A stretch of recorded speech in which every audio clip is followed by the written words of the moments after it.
ideas.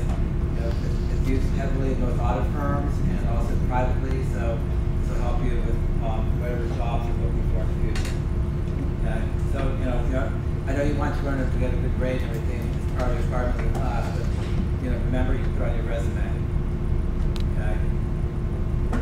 So everybody has idea, and then you should have like a screen that looks this minus the problem form with the data set on the side, right? Then we have the idea loaded looking like this in your computer. Okay. And everybody has the book here for the workbook, right? The workbook, you have it pulled up on another screen. Okay.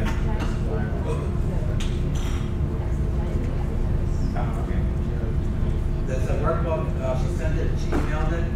The front page is on version 9. Workbook, which will look like this, right?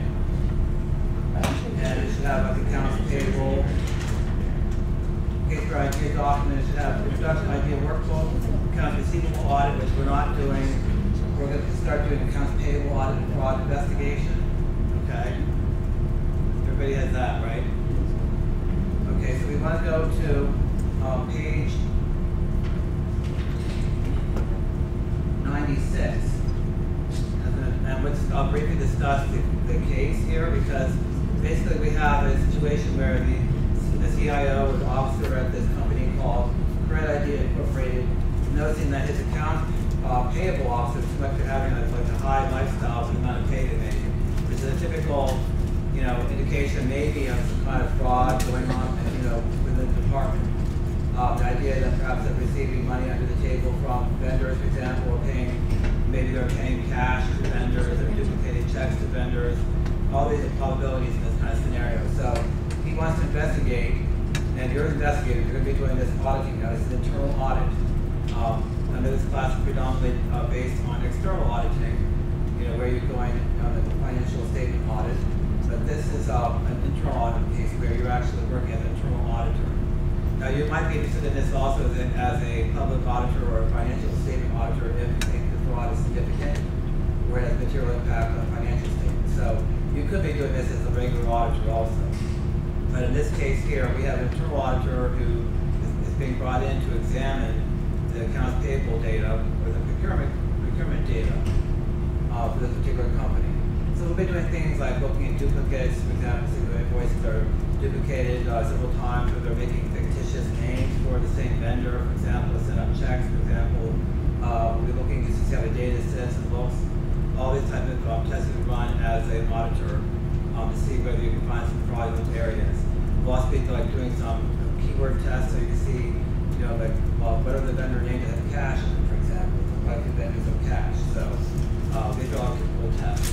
And so the first thing we have to do is, if you have some data which you were given, which was the accounts payable 2012, which is, I believe is a text file. We also have an authorized supplier address, which is also Excel. So we're going to first create a project with an idea, manage a project, and that's where we're going to put the data, okay? So I don't know if you've read ahead on this at all, but that could be some of the hardest part of the project sometimes. So we'll get started with that. So also an idea, you see here we have tabs, like we have home tab up here, which basically we do a project overview, we can create our project, which is what we're going to do. We select a project. If I want to select a project in my system here, I can choose all these projects here, okay? And I have all these projects going on concurrently in idea. And we'll create another one shortly. We can also look at project properties. This is the icon we'll be using to load the data into the project once we create the project. So if you want to click you're on the home tab up here, right? But much too quickly, let me know, okay? Does everybody see okay? So you want to be on home tab and you go create. Okay, you get a create project box that comes up, pop-up box. And for those of you who would like to follow, we are on page 101 right now, okay? And our version 9 ideal workbook, okay? Now they say here to create the project name, accounts payable, okay? So we'll type that in.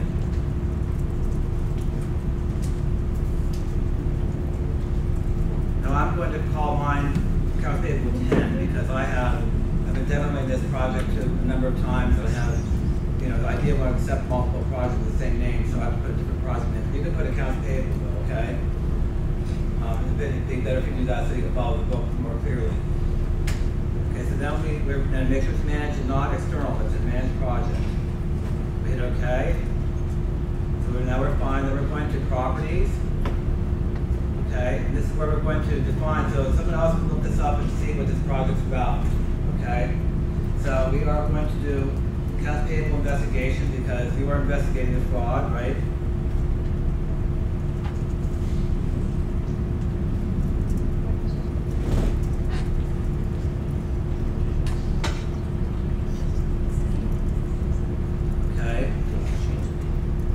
Report period is from January 1st, 2012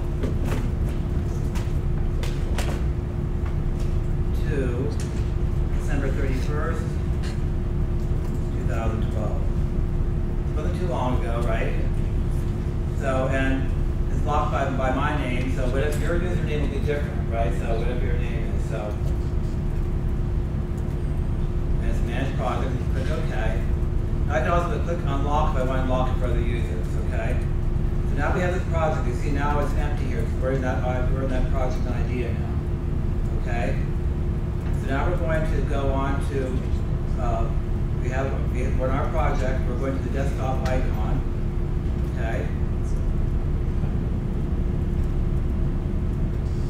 And we would now put up import assistant, okay? But actually, we might want to minimize this actually. Wait, let's back up a second here.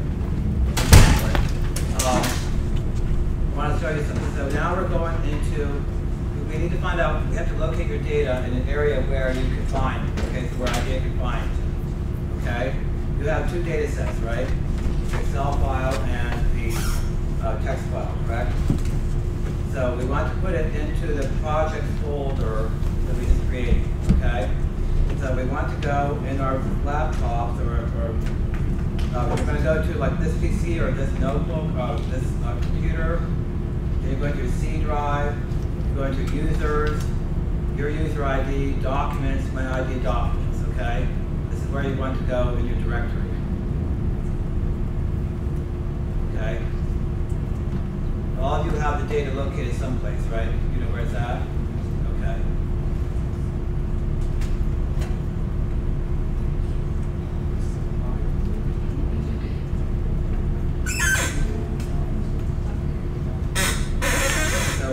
Are we all in the location already? You're in the idea projects folder, in the my idea documents directory. Yes. Okay. You're here. You're located here. Okay. You do. Okay. Good. So idea projects. Okay. Now you see here's my project. Okay. Now we're going to save those files in the source files.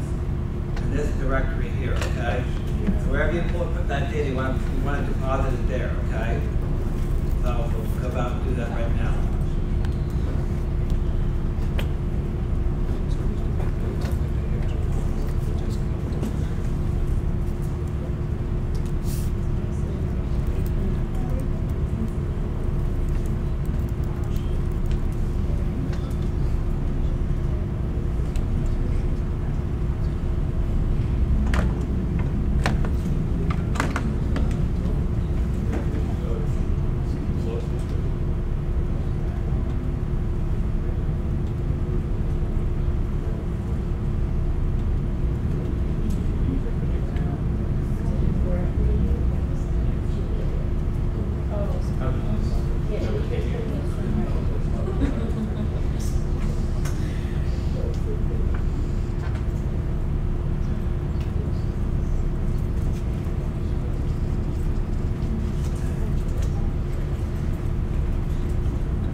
Located, right? So then we're going to idea. We're going to click on the desktop icon, okay? And since our first file is text, we're going to click on, make sure that it says text here, right? It's highlighted text. And you're going to go to the little dotted indicator here where you would actually click on to double check the location of the file. Okay, so in my case, I'm going to make sure I open this up further, and I'm going to use this text document here. Yes.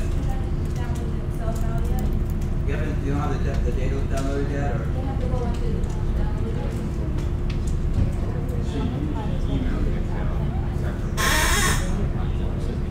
I know it's not going to turn it down.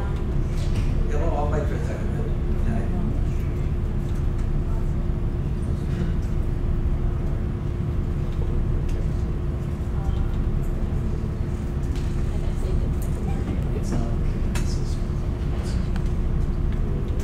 So you'll get the box with say text here, right? Then like you click on, there's like a little box, with the dots here. You click on that. You want to make sure that the directory is going to the right data set, okay?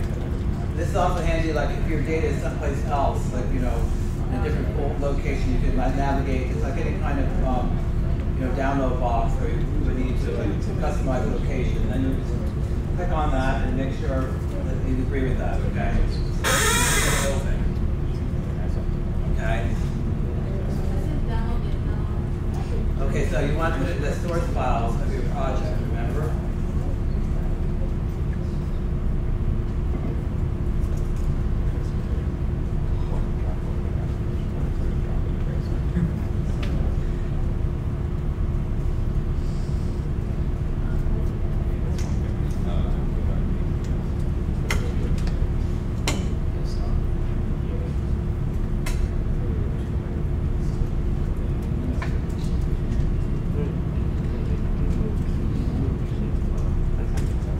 Download the data.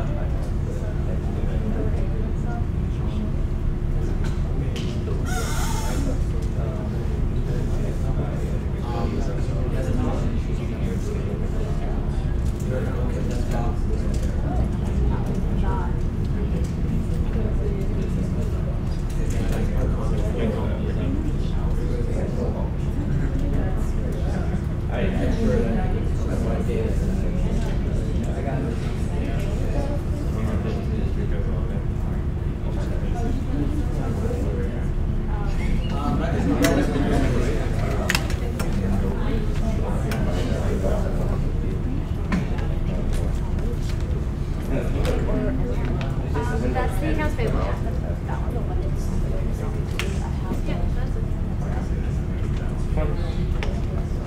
Okay, so we're good to go to the next step now. Yeah. After you put it into the source file, you click on the desktop thing or Okay, well, we already did the data where we want to go to an idea, right? yeah. Now we click on the text, right? And then you should have, the desktop icon on the top, right? Because it should come up with the text, right? Then you want to click on these little buttons here, okay? And it should come up with the directory within your computer showing that data set highlighted, right? Yeah. You click open, right? Like any kind of browser, you download your browser, right? And then it should show up as the location here, okay? This is a generally speaking idea. We're not normally go to the project, source files, directory, and find data. You can change that to another location, like once you open that navigation part, but it's better to stick with, like right now, stick with where they want you to put it. Okay? And we're going to click on next, okay? That's right. And here's our data. It should look like this right now, right? It should say show delimited. You see all these fields here. And we did click options about setting up, but this one's pretty well established already, so we'll click on to next, okay? And we're going to click in tabulated data. And see what else they want us to do here.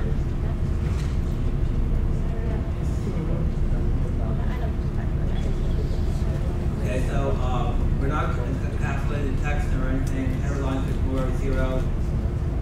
First is the row is field names. We can do that.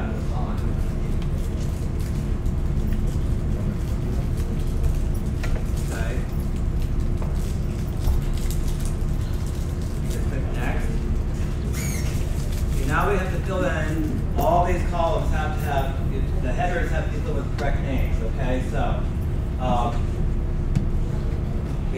we have to actually fill in like character 1, for example.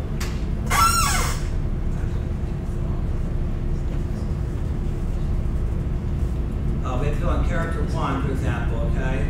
So character 1, in your book, page 107 is a guideline, okay? It shows like what the different attributes of every character or field name is. So for example, the first one's supplier number. So we'll fill in that for character 1, okay? And the description will be supplier number.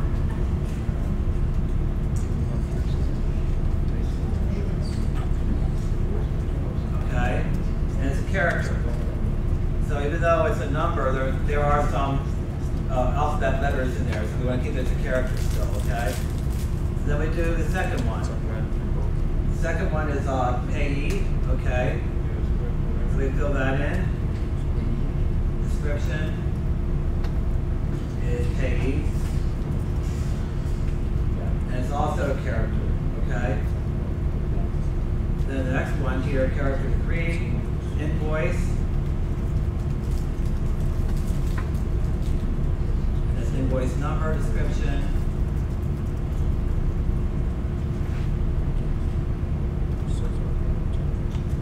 And that's also a character. So we have a lot of characters, but we do have some dates and numbers in here as well.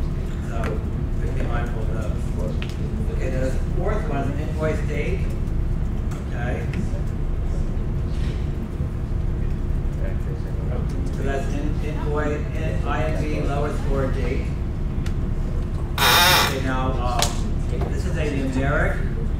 It's a date, actually. So every number and idea has to make sure that it follows a certain convention. So whatever data comes in is put in that format in that format. So we have year, month, day.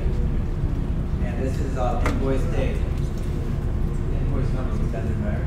It's a date. Yeah, it's a number, but it's a date, okay? So What about for the invoice number? that's also a character. Because there could be some alphabet letters in there, right? But remember, it's in the book here on page 107 in your guide, okay? So if you need to look at it more carefully, it's hard to see on the screen, you can look up your book as well. So the next one is a number. That's the amount. So this one is actually a number, okay? That one never would have like an alphabet letter in it. This is the amount of the invoice.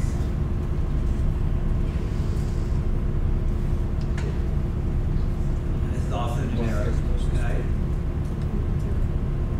Now, number 6, we're not using that, so we would click on do not import this field, okay? So it would ignore that. Then we're going on to number 7, and that is check. It's also a check number.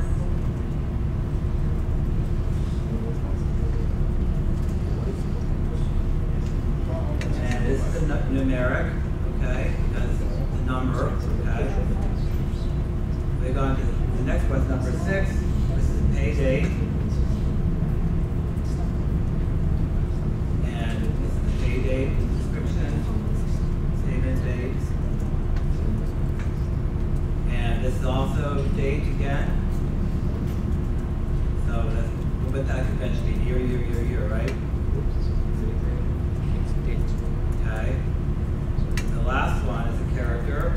That's an authorization. It's also a very important one because usually management will authorize or checks that are written for a certain amount, particularly. So that's one thing we'll check to see who's authorizing the checks. That might be we might be including with some kind of fraud scheme with the vendor. Okay.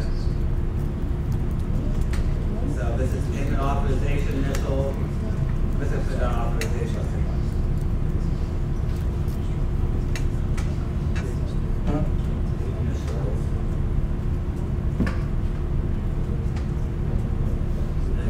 Character. Okay. Next. Now we can add other fields if we want to. If we want to fill that in with our program, I mean, there's ways you can do this idea. We can calculate and add different fields based on the values of other fields that are present. We're not going to do that in this exercise, but hit next. You can also add an equation if we wanted to say filter out all the transaction data sets that were less than 100,000 or more than 100,000. We can do that as well here, but we're not going to do that right now. You normally you click on this calculator, this equation editor box up here, it'll come up for you. So we want to name this file. We're going to call it account ACCPA Y 2012, okay? Which I have here already, a database name is that name. We want to generate field statistics.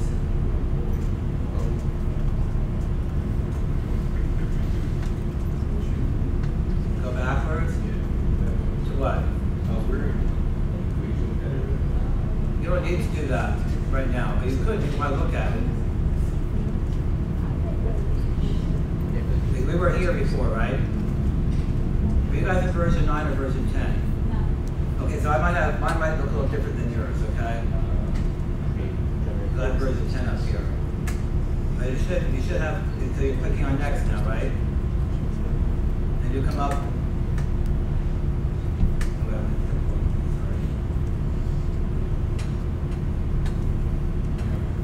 Okay, you come up with an import assistant, create fields next. You had a field like this, right? Okay, we're ignoring that. We're not creating any additional fields right now, okay? So go into next. I'm sorry? Well, it's because normally if you're going to do that. Oh, the other one? So let's see if you want to click on this. This gives you an equation editor. You're going to be playing with that around with it really shortly, okay? This is like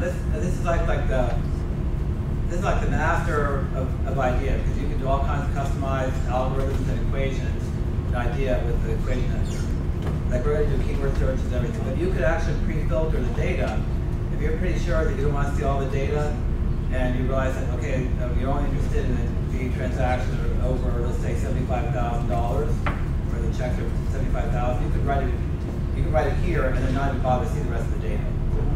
But we can't say that because there might be a lot of small checks that are fraudulent. We don't know, okay? That's one example of how you could use it.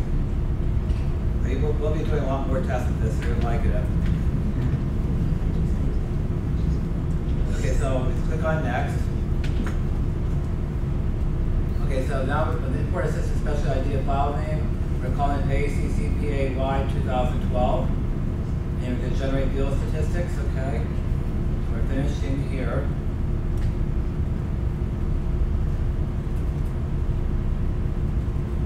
And so you should have a data set that looks like this. With 999 records, okay? What's nice, then you can click on here's like the properties on the side here, which you use frequently. Whenever you want to return to this view of the data, you hit data, and it should be checked off in red. Now I can check on history. We'll come up with a history of what you did, and if you ever were to script this out, like if you're doing macros, how many of you do macros in Excel? And this is very similar. It's very similar to that. It's actually the same coding language. So this is why a lot of businesses use IDEA as opposed to other command audit software, because I mean, like I do a lot of coding in IDEA, and a lot of this stuff I port over from Excel. You know, if I write a program in Excel, I can bring it over to IDEA. Very nice, but this could help you copy this, and you can automate this step. It's very nice. So we're done with that part. Now, if you want to do, so click back on the data, so you can look at your data view, right? Now let's look at field statistics. Okay, that'll give us information about, like the check, for example. If we want to look at numeric field statistics, we can look about the check or the amount. And that's good to see, so you know the range of the data. So in this case, we have maximum value $193,487.22. That was the maximum value. The check is, and we have some checks that are 0. So those are voids probably, but they're empty checks, okay? Which might be a problem, we don't know. So you go back to data again. And we also want to hit control total to see like what the amount is, the total data. So you can see $34,145,300.89. So that's the total amount you're looking for that data set. what we're going to do then is we're going to look also at the other data set and see what the control total is as well, okay? So this is, I think this completes this part of our data loading. Now we're going to do the authorized supplier address, okay? So we don't have to go and change our view at all right now. All we have to do is go into desktop, like we did before, right? We're pulling up back to the import assistant, and we're going to Microsoft Excel, okay? So are you all in the same view here? Okay. And click on the little link here and find your data.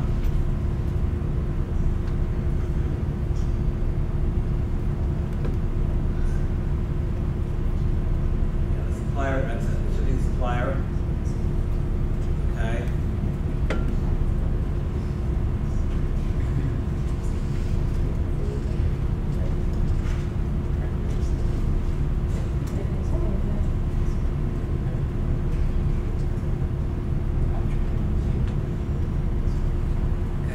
Click on next. Okay, so this is okay here. We want to put in first row is field names, okay? And we're going to call the file, the output file name. We're going to call it. We want what wants us to call it? Have authorized supplier address.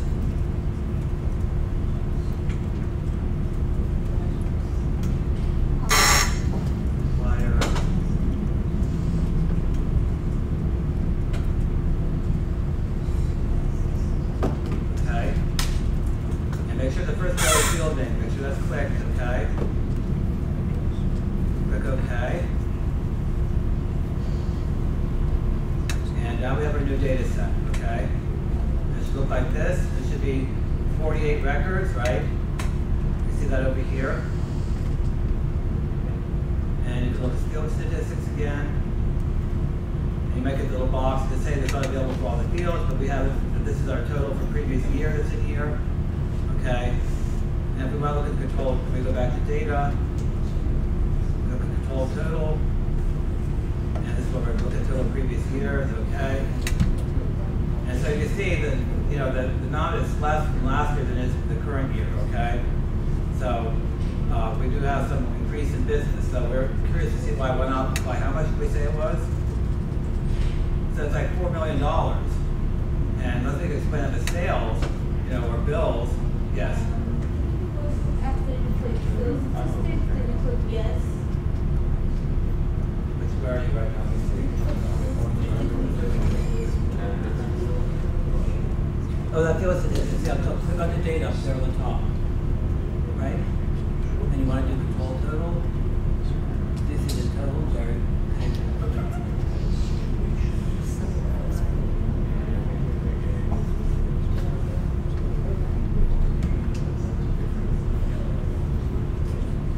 Right? Yeah. So we all feel comfortable with this part, right? So now we'll get into some fun stuff, right? You ready to go now? So now we can see, like, we're looking at a $4 million difference between last year and the current year, 2012. And unless we can explain that with increased orders from vendors, we have to find out why, okay? That's one thing you would look at. Plus, looking at this, when looking at these names here, supplier name, you know, there's some interesting names here, but also if you go back to accounts payable data, which is where we're at, look at the payee name, Net Cash Company, IMA Cook, M Cash Incorporated. Look at the first two have the same supplier number. I mean, so something's been going on here. They've had no controls, right? Yeah. I mean, ideally, there's just that, right? But anyway, so we're going to talk about, some things are really obvious, but we're going to be testing it. You'll see there's quite a few vendors that are problematic, okay?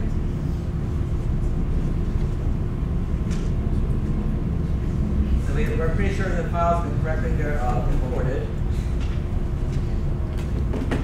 Now we're going to look, we want to get a general sense of like how the data lies within all these data. You can't really tell by looking at 999 records, like how many transactions are over 100,000, how many are between 50 and 75, how many between 75 and 100, we don't know. So again, we'll look at the field statistics again to get a better review here from 0 to 193. So we want to look to a range of 0 up to 100,000 as to how our data lies, okay? So we'll go back to data, right?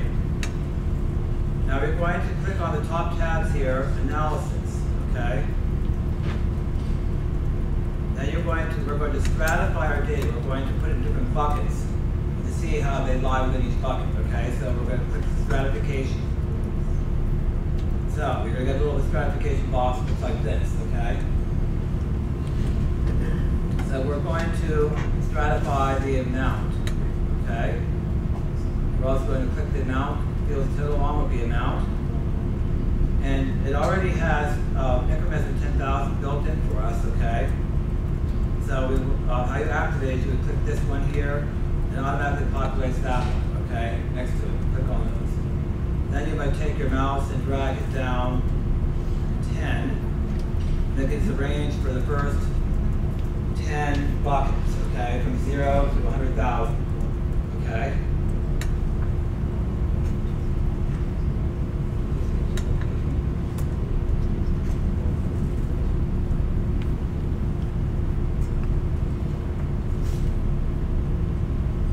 Everybody has that same field, with that same view? Okay. Now we're going to, we suspect, well you know this, we know this because it's a project, but normally if you didn't know, you might put off all of them all the way to 200,000. But we're going to go ahead and make it from like 100 to 150, 150 to 200, okay? So in that case, we're going to change the increment to 50,000, okay? So you want to put that change in. And then you just click on 11 and 12. So now we have the large increments at the bottom, okay? So I did 10,000 for these first 10, and then 50,000 for the next 2, okay? And so if you need to know, look at it more carefully, it's in the book on page 123 on, okay? We're not creating a database, so we're just going to, we're going to result, we'll call it stratification, okay? And we'll click OK.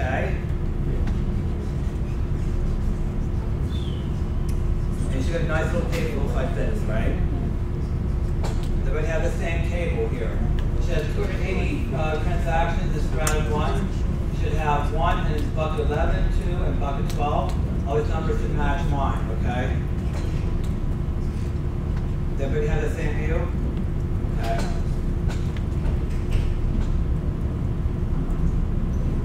Okay, so what's really nice is that we can also, an idea, you click on this icon in the far left corner, upper left-hand corner. Do you have that in idea 9? I think so. It should be a little tiny icon in the corner, right? Like it looks like a table or chart. Yeah. Okay, if you click on that, okay, so we want to show management like where we're going to focus, like we were going to run to them and say, look at these. Okay, so for example, you could click on this and it will give you a strata of 8. There's 84 transactions.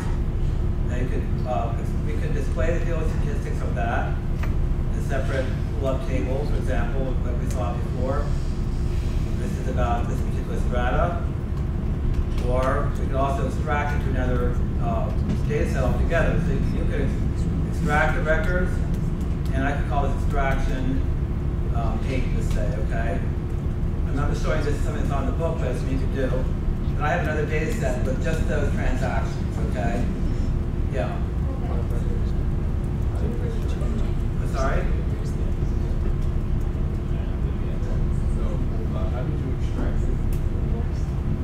Did I extract it? Well, okay, that one I went onto the, click on, right click on one of the bars there, right?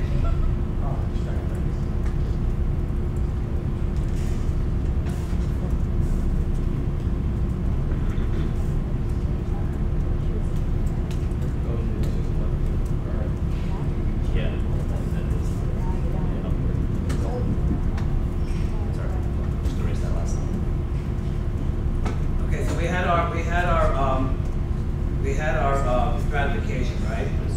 Now we're going to go on to, we'll go back to accounts payable 2012.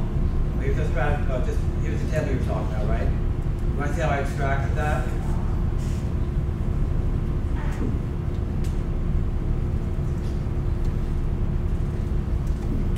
Let me do it again. You have a table, right? Okay, left click on, let's say strata 9, okay? You get like a little box that says extract records, display records, and display field statistics, right? You have that? You just extracted 8. Well, I just did 8 before, yeah. Okay, now you want us to do 9? No, you don't have to do that. I'm just showing you what you can do. Okay, yeah. I mean, it's not in the book to do that, but I wanted to show that you can create a whole different data set. You just want to look at those transactions between a certain range, for example. You can do that. Or if you want to look at the statistics of that, you can also click on that. You know, here, it display field statistics, and there they are. Okay, so if you want to see the range of the data, the amounts involved, you can report for management. Okay. Now also with this visual here, you can make it 3D. You can click on this palette here and look through the color scheme, so we can have that color, whatever you want to do. So it's very graphic. And also, you can also change the types if we wanted to. You know, the legend box we change. All these could be done within the visualization. So that's something new that Tableau. I did some building up to try to compete with Tableau and QuickSense. Are you familiar with Tableau and QuickSense? Okay, so that's really handy visualization BI software that a lot of businesses use to illustrate data, store data, to demonstrate results. So we can do that with ID as well. Okay, so you don't have to leave the program. Okay. So we're going to go back to the data view, accounts payable 2012, and now we're going to have fun with the equation editor, okay, with our handy tool I showed you before, okay? So we're going to go back to the analysis field, okay? So you're in the same analysis field that you were before. You're going to click on direct, okay? Now this is a direct extraction. So what we're going to do is we're going to create a data set that has unusual and high payments, okay? And they want us to name the file unusual and high payments. So we click on extraction 1 and unusual and high payments. Okay. And you see this little calculator here. Here's our little equation editor box. Okay.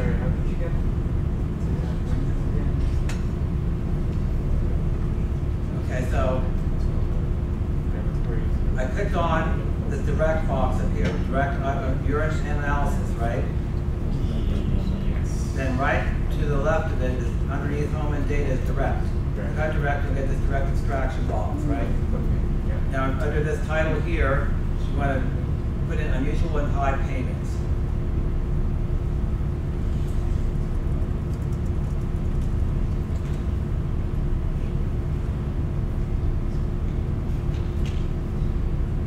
There.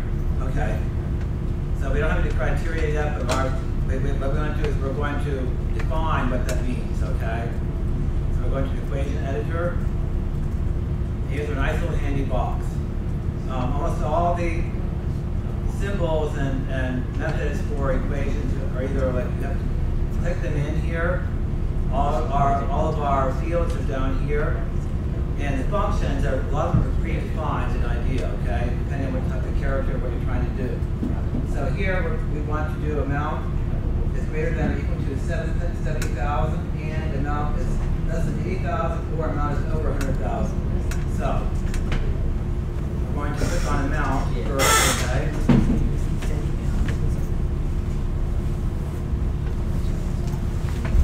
Okay. Then we're going to this box up here, okay? And it says greater than or equal to 70,000. So we type in 70,000, okay? Because that's a number.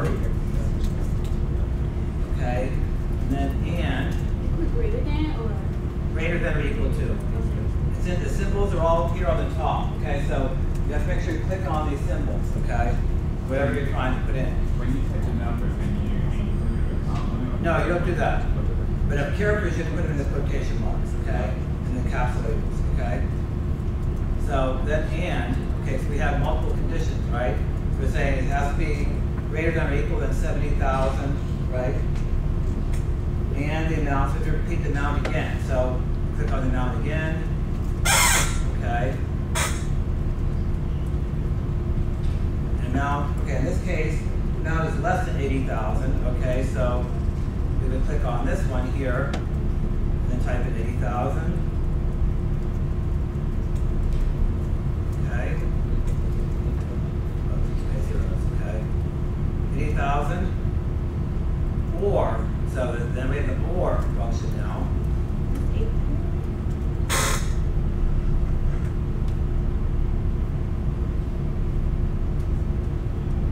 Okay, or amount again is greater than 100,000. So we said it's greater than 100,000.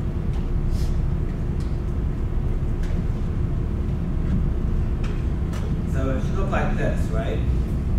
And we're going to verify the equation. Next to this green arrow box is what looks like it's a validate box.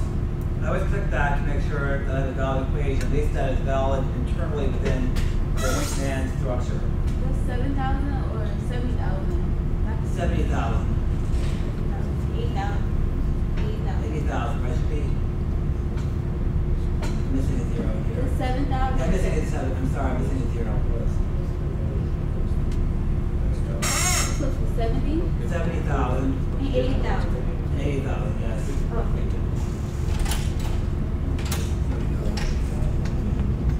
70,000, 80,000, 100,000, right?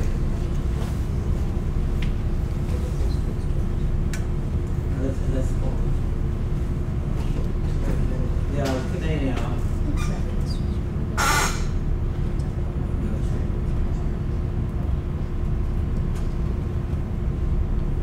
It was right the first time. 70,000, right? And then 80,000 and 100,000. Okay?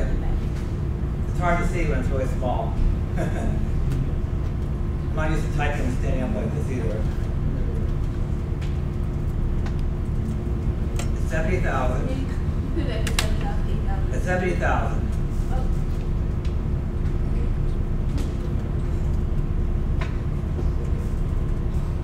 So make the key is make sure the amount, and then your command of your equation, then the amount, and then the logic,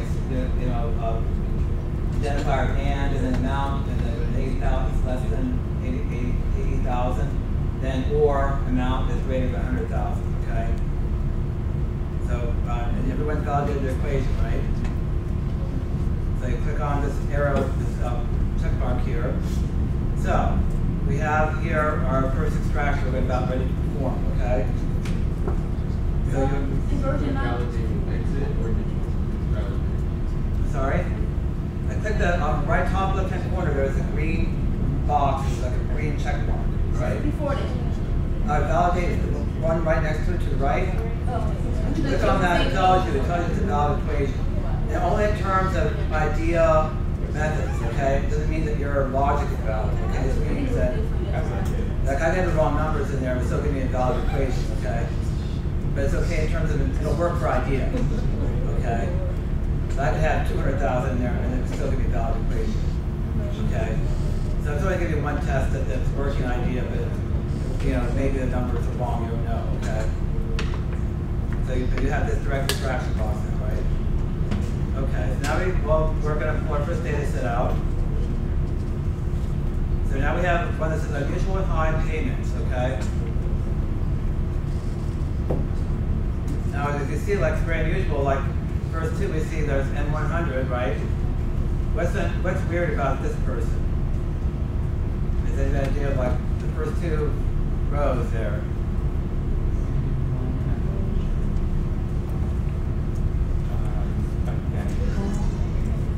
Or what about row 5 and 6?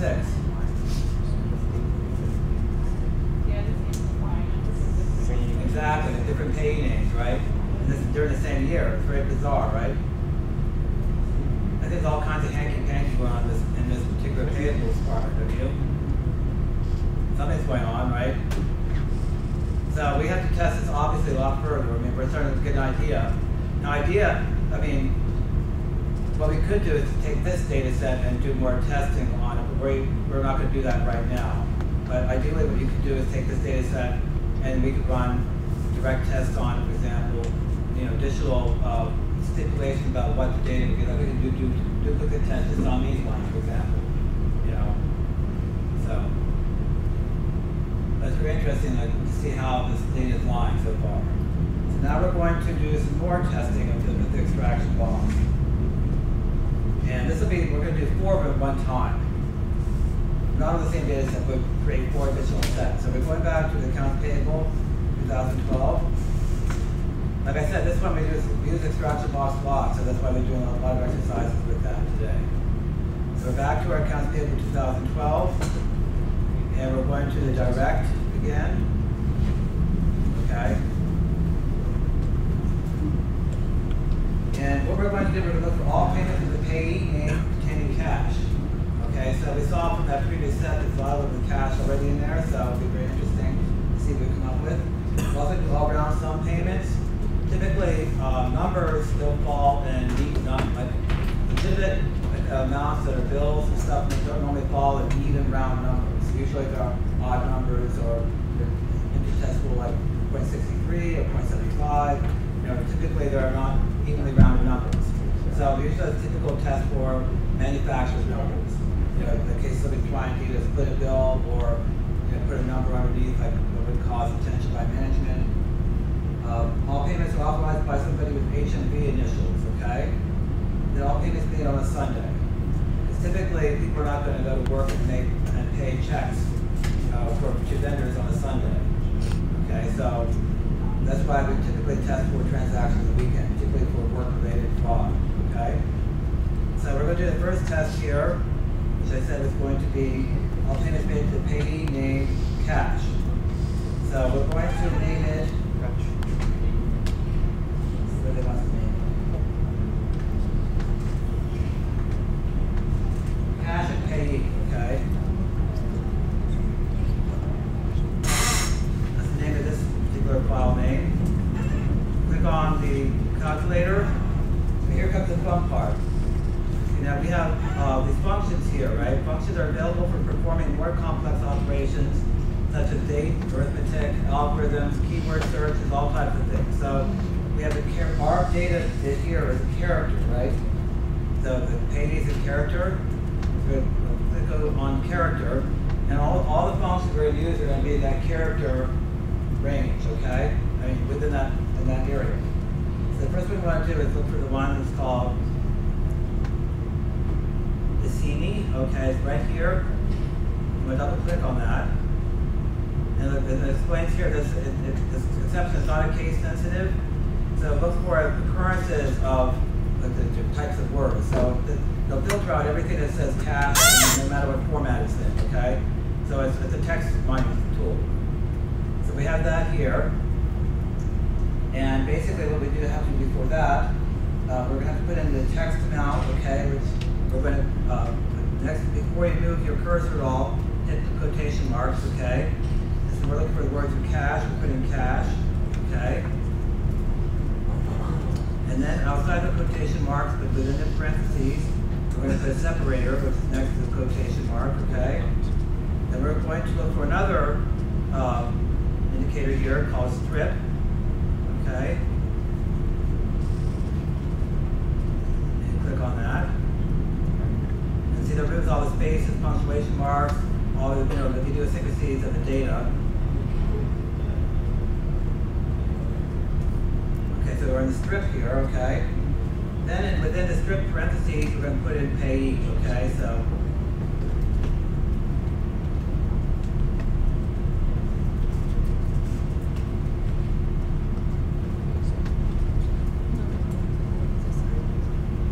payee's in there. Okay, so that's what it should look like. Okay, so Assini, reference, quotation marks, cash, separator, strip, and then payee, and then double parentheses, okay? We should all have that same view, right? So then you click on this little validation box, valid equation, right? Okay. And then click it, okay? And so that's our first test. And we go on to the number 2. And this one here is going to be all the payments are round sum we're going to pull out. We're going to call this one round sum payments.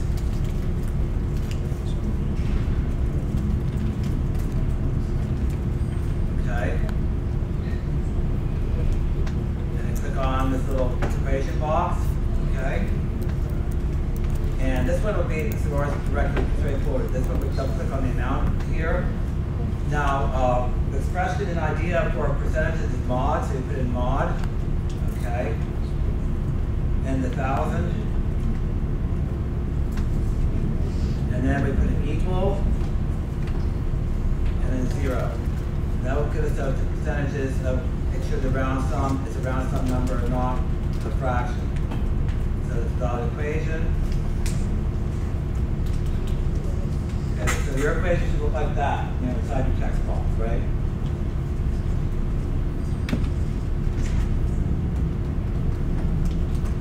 Now the third one, we're looking for the manager initials of HMV.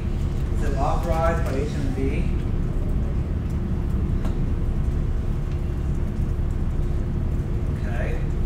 So click on text box again, equation box, I'm sorry. Now, the character, remember the authorization is a character, so we're back to our character functions, right? So, we're going to first click on the upper function, okay? That converts a character or field to uppercase, so all of them would be converted to uppercase.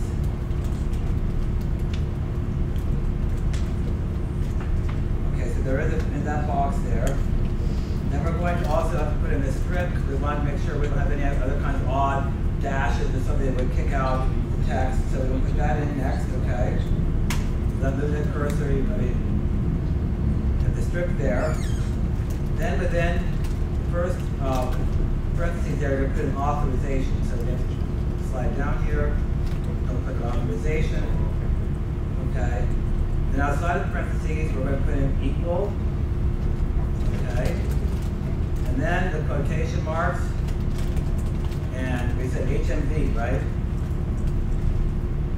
So this is how your equation looks. We're looking for any variation of HMV authorization, whether it's partially upper, partially lower, with periods or dashes, whatever. It's all going to pull us all up, okay? What happened if you use the equal sign? I've never used it before. You could try and see what happens, but let's see if it says a valid equation. Put it in, see what happens. If it works that way. It works. It works, okay. Okay. I've always just used the functions. But it always does double check the equation here. Okay, valid equation. Okay. So we have 3 now. We have 1 more left to go. This is the days of the week. This will be Sunday payments.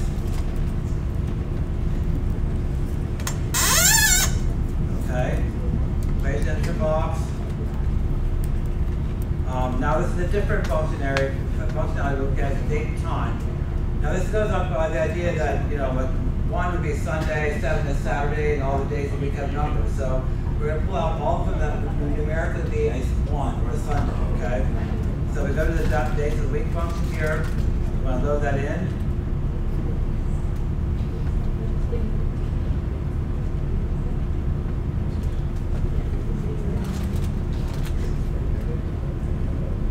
Okay. Now within the parentheses, we're putting pay date. So I'm going to see whether somebody came into the office that time and then go to check for that date. Okay. Then outside we put in equals. And since it's a number, we don't have to worry about the quotation marks. Double check here. It's a valid equation. Check it off. Okay, so we have 4 sets here we can make. Now, 4 different abstractions. Now, we can also do them all as one data. We can also combine them all together as one large equation.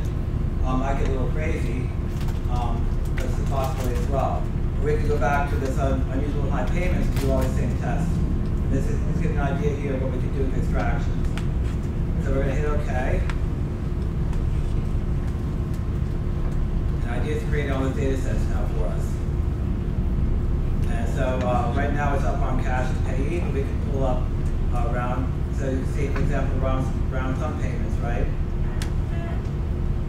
So this data set here, you can see we have this is 75,000. There's still zeros. I'm going before the check, but the $75,000 transaction. Look at those. Again, like they're M100s, they're different names, different invoice numbers, conventions. So that's a very bizarre situation. And you can see like they're authorized by two different individuals in the department, HMV and also BST. So maybe BST is somebody excluding with HMV, we don't know, but this is very suspicious. So this is one way you can pull and look and see what the data is like. And we can look at cash and payee name, right? Look at all these names of payee names and cash. Very bizarre, right? We saw these two already, but they're different names. And there's M100. So we could pull out all of the M100s if we wanted to, for example. And look at that payee, for example. And or we could look at the pay dates. And there's different ways we could pull it out. We're all the ones that are for HMV only. So Sunday payments. There's a lot of payments. Look at all the payments on Sunday. So there's quite a few, right? So ideally we combine the idea of several of these tests at one time and extraction so you can have a more narrow data set. But this is giving you an idea of what you can do. Okay, so you experiment around with it, you play around and see what you come up with, okay? What time's the class end here? 10 up? Okay, so we'll do two other tests more quickly. I'll just show you, we'll go back to the main data set, which is accounts payable 2012, okay? Make sure data is highlighted. I'm going to show you real quickly two different types of sampling you can do. One, because I know we have to talk about sampling. That sampling idea is based on the idea that you have large data sets, and statistically speaking, you should pull out like a random sample, a smaller number of transactions that should be representing, ideally, the layout of the data. So you could use a small sample. You probably had this in your statistics courses already, right? But it does it very automatically, very easy an idea, pull out your random sample. So up here, if you're still in analysis, we have the different under sample here with attribute sampling, which we can do that's more based on controls testing, for example. The random, which is random configurations. We also do random specification sampling, monitor unit statistical data and so variables. So we're going to click on random, okay? And how many records do you want to select for these numbers, this number of data? How much do we budget? 30? If you had to examine this data in depth, like an audit, what you do is you take whatever is extracted here, you're going to examine these records in detail. Look at original checks, original invoices, original PO numbers, original shipping reports, receiving reports, the bills, for example, the original sales order. All these things will be part of your investigation of every transaction. So that's why you don't want to do all of them. You could be there forever. Your firm would lose money. So you want to minimize that work, but you also want to be accurate in your sampling. So let's do 30, okay? So you fill a number of records to select. The number selected, the seed is like the routing number they use, like in terms of how they run by all the numbers. So leave it alone because it's very random. It's part of the randomization process. Record select is 1 and 999. We don't want to allow duplicate records, okay? And I'm just calling it random sample. And you're going to get a different result than me, but we'll both have 30 records, okay? Please click OK. And there's our sample. Okay, this is my sample. Yours is going to be different. You can see there's 30 transactions. They're very random. What's interesting about that is that we see my sample has nothing over $100,000 though. And those were the transactions we thought were anomalies that were unusual, right? So you can see where the sampling might have its limitations, right? Because I would miss those transactions altogether if I was just using random sampling. So that's why it might be better to use what's called random statistical sampling, where we actually will break the data down again to the strata that we did before, and then we're going to actually pull the samples out of each bucket, okay, which is probably more directed, okay? I mean, that's my favorite one to use in terms of data like this. So we'll go back to the main data here, right? The main data set. Now under other, we're doing stratified random. Okay? So we're going to perform a numeric stratification first, like we did previously. So we're doing amount, total is amount. We're going to do the same thing before. So I'm going to call this stratification sample. Okay. Stratification 1. So again, we're going to have the limits here. Okay, so we'll go down to 10. We do the 50,000 again, like we did before. It's completely simple.